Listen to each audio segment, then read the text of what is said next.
Hello and welcome to Community Report. I am Dari Ido. Before the discovery of crude oil, Nigeria was the largest producer of palm oil and currently the largest consumer of the produce in Africa. It appears there are efforts to scale up output, but despite increased production, suppliers fail to meet demand for palm oil. Of course, it's a long neglect. From Ogun, Delta, Edo State, we trace the processes and efforts of individuals and government in different communities to solve the problem and restoring Nigeria's old glory. And that's the focus of the program this week.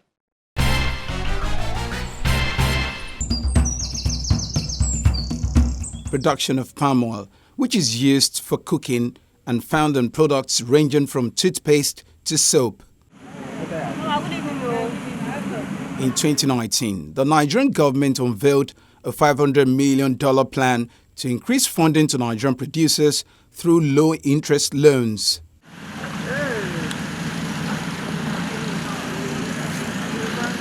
The aim was to raise domestic output by 700% by 2027.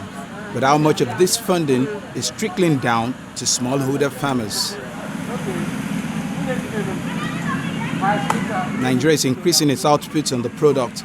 Domestic palm oil production grew from 1.03 million tons in 2017-2018 to 1.26 million tons in 2020-2021. And that's according to the U.S. Department of Agriculture. The USDA projects it will increase to 1.4 million tons by 2022. Nigeria remains at the 5th spot on the producers' table, right behind Colombia. According to the World Bank, Nigeria is the largest consumer of palm oil in Africa, consuming approximately 3 million metric tons of fats and oils in 2018, with palm oil accounting for 44.7%. Little wonder why the country is struggling to meet its local needs. Demand for palm oil outweighs supply, and to close this gap, more deliberate efforts are expected from all players in the sector. Now, what are the processes and stages of palm oil production?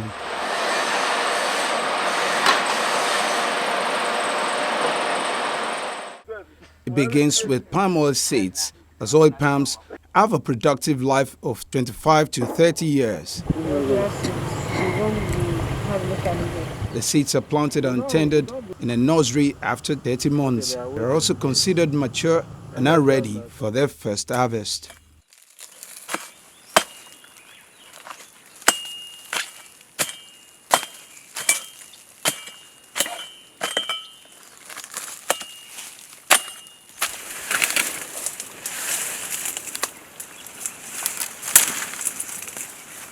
This one is ripe, and the fruit is very nice.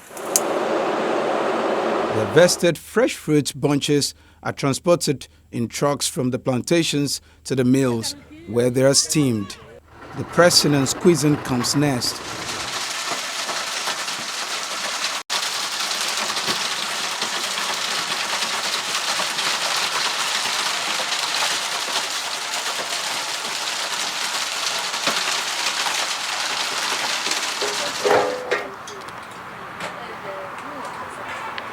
It is then transferred to a refinery where it's processed into edible cooking oil.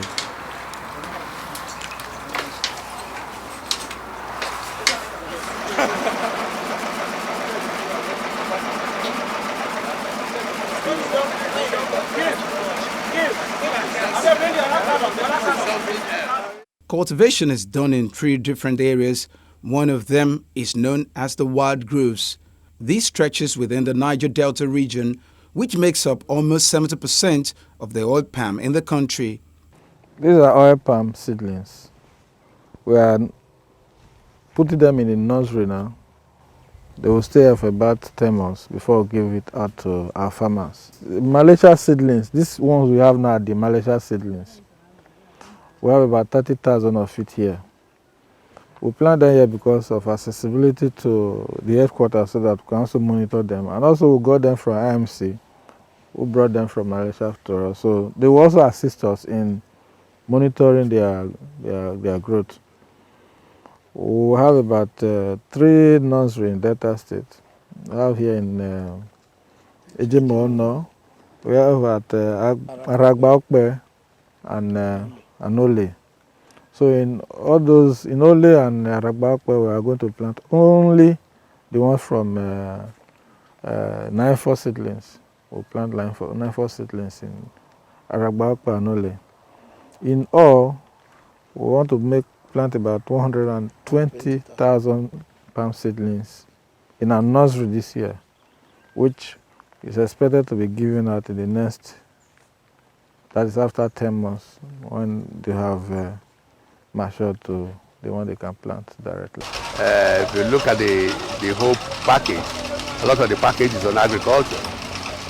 Getting our young people to get interested, training them in one form or the other, getting in direct in production by assisting, by giving direct loans to people. Even sometimes there are more grants, and in some cases they are also giving materials for planting. Now closing in on some South-South communities where palm oil is produced in large quantities. There is a 3,000 hectare of oil palm plantation and processing plants in Delta State, an initiative of the government to boost agriculture in the state. There is no doubt that that is a very wonderful initiative, and you have heard even the federal government says we have to diversify our economy. The crude oil is not going to stay there forever. The prices are very volatile. Like you now know that the prices of crude oil have gone down to almost $33 or lower a barrel. Whereas when we were doing our budget, we were talking about 50-something dollars per barrel. So if we are now in this kind of situation, obviously you need to move away from crude oil to a large extent. And the easiest for us at our level of technology now is agriculture. Manufacturing is not fast enough because of our level of technology and financing. So agriculture has become a much easier sector to move into. And we want to believe and accept that what the state government is doing is in the right direction. And you know that our governor has a lot of passion for agriculture himself. In terms of even metric tons, their production is higher than the local one. And for revenue for the state and also for our farmers, it's better we key into this hybrid so that at least our farmers will get better stuff to plant in order for them to do well in farming activities. There is a conscious attempt on the part of the state government to ensure that yes, as palm oil producers, are strategic in the overall agricultural chain.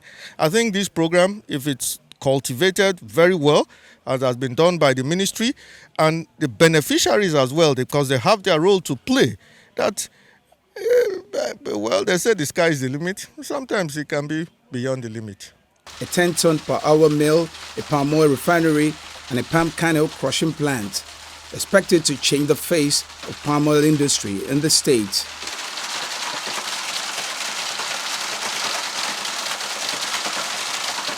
Also in Edo State, there are deliberate efforts by the government to increase the production of palm oil.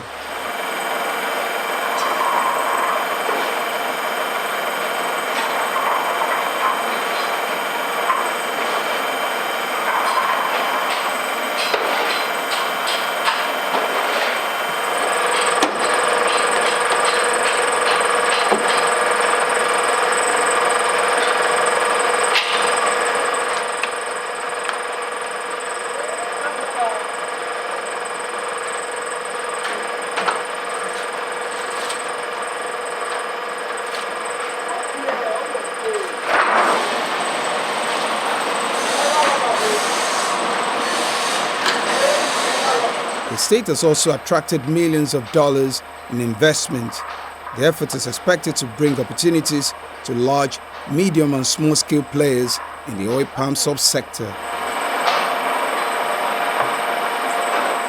We are providing the right quality seed.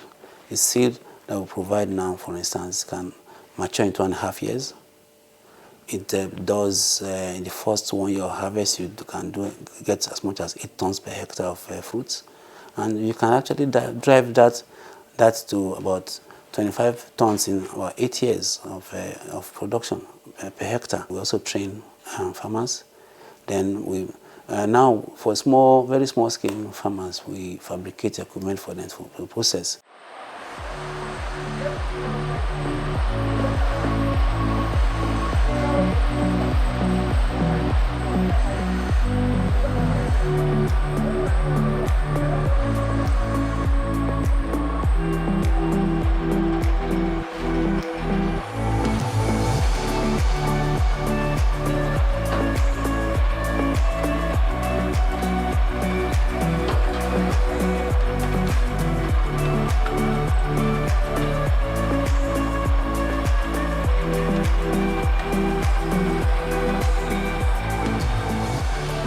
In the southwest region, precisely in Ogun State, these 400 acres and still expanding land, and it has been in use for palm oil plantation since 1978.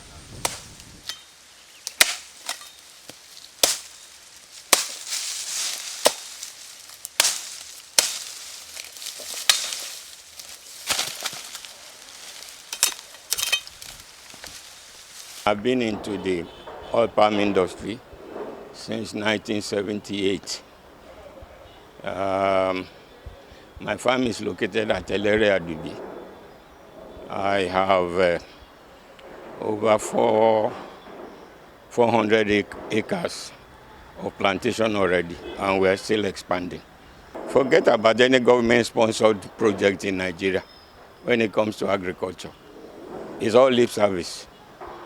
And it's all, whatever I have achieved is by the grace of God and by the family effort. Well, the business, like you do know, Nigeria happens to be one of the largest producers of palm oil in the world some decades ago. But because of our negligence, we are about number 5 now, and we do not export at all. Whatever we produce is for home consumption. Apart from that, palm oil is a very good business for a retiree or a young man, because when your trees start producing, for the next 40 years, you are in business. Even beyond. The only problem is the trees may get too tall that you cannot harvest manually, except you climb. Otherwise, this is a venture you can have for more than 60 years. Apart from that, it does not require too much labor, so to speak, unlike some other investment. It is something that I will encourage any young man, even if you are still in service, it's something you can undertake for your future.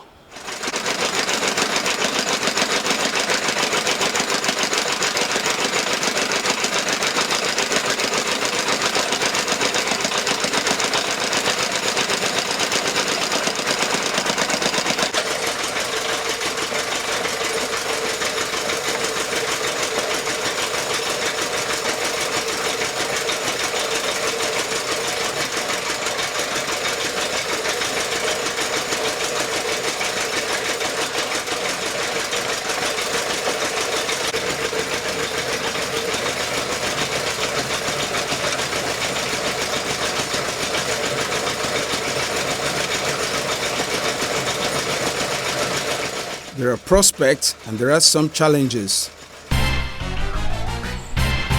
The main limiting factor is finance.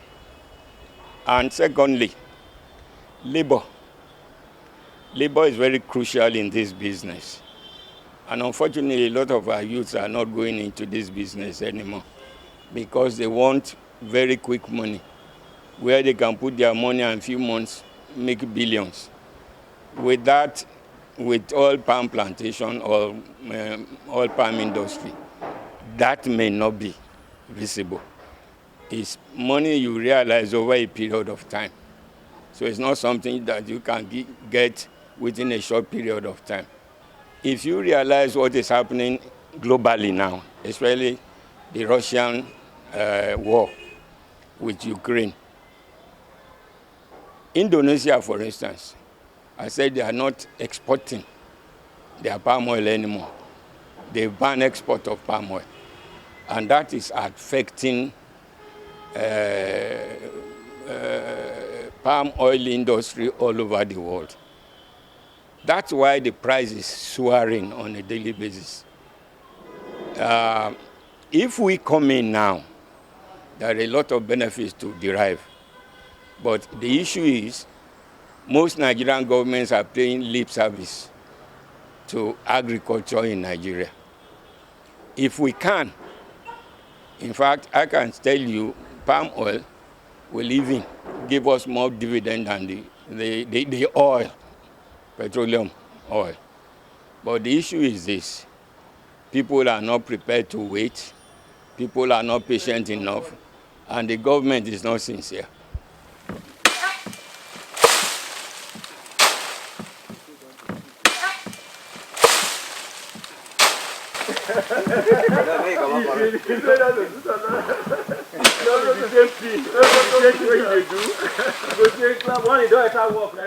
For a would-be farmer, what does it take?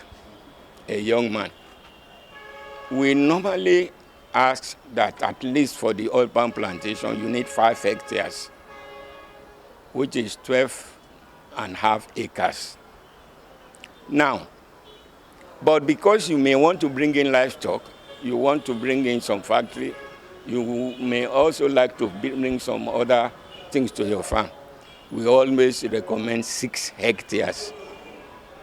6 hectares will be 15 acres. So at least you have 2.5 acres for other things on the farm. Now, after 3 years, if you plant, I'm talking of planting seedling, not the seed. If you plant seedling, in 3.5 years' time, your plantation will start producing. And for over 50 years, you still have fruits to process. So it's something lucrative for any young man to go into. He has to wait for only 3 years. But even within the 3 years, you can also intercrop with things like cassava, so that you are not waiting for the 3.5 years. There's something that actually comes from the farm. So Very lucrative. very, very lucrative. Not even in Nigeria alone, internationally, globally. Converting to the raw materials. When you remove the seeds from the bunches, the fiber you have left, when you burn it, you can make black soap out of it. Even that refuse, the bunches which you burn, you can add the remains of that burnt refuse with it, and then use it for fertilizer on the farm. And with oil palm, you can also have broom out of it. And a lot of other things that time may not permit me. You can make baskets out of it too. So there are a lot of industry attached to. That's why we say with oil palm, you have associated industries that will emerge from it.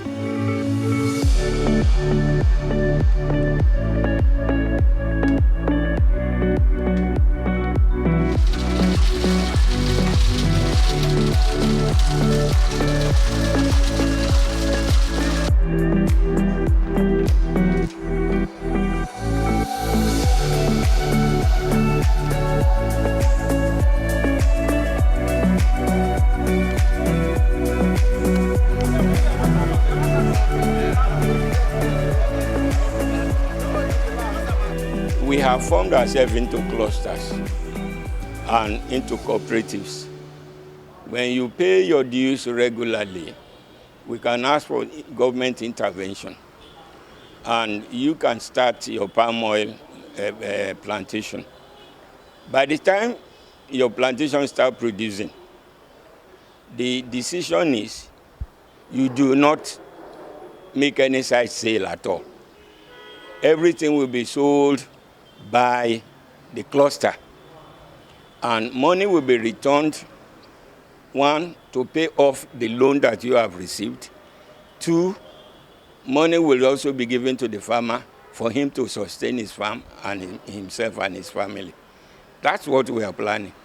And it is the intention of Ogun State, Oregon, and at the national level too, that each cluster should have an automatic mill.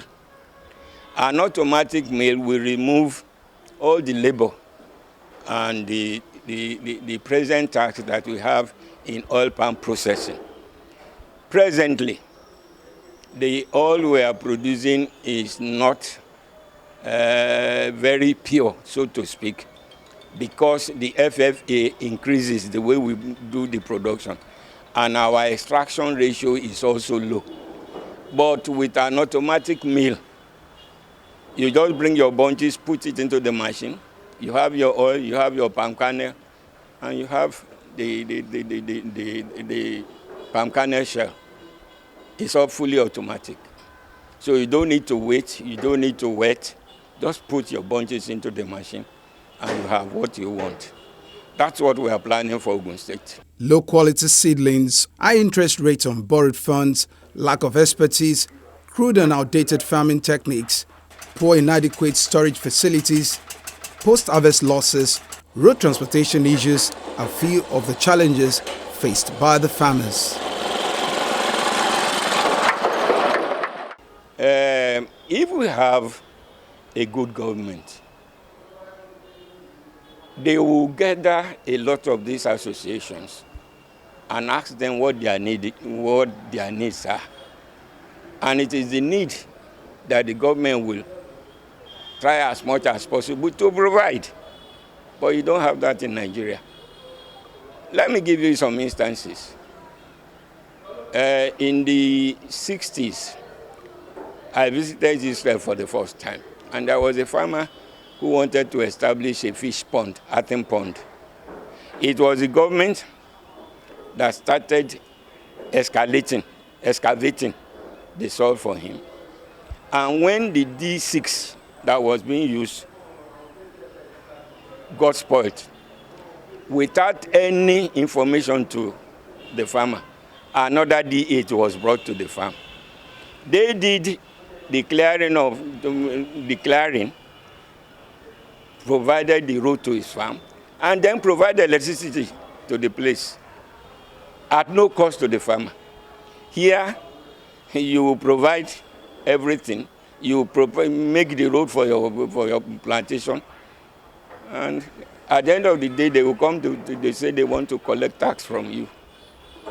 So we are not being encouraged. That's the basic truth. We need to progress beyond just ordinary primary products. We must move towards mechanization. We must move towards processing. We must move towards also this export.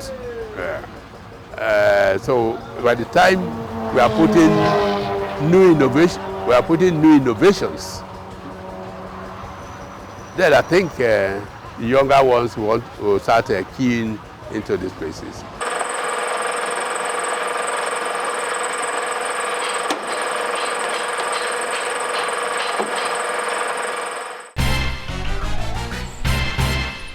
That's our show for today, everyone. If you miss any part of it, you can watch it on our YouTube channel. You can also follow the conversation on our social media platforms displayed on the screen. Thank you very much for watching. I am Dare Ido. We'll see you next time, and bye for now.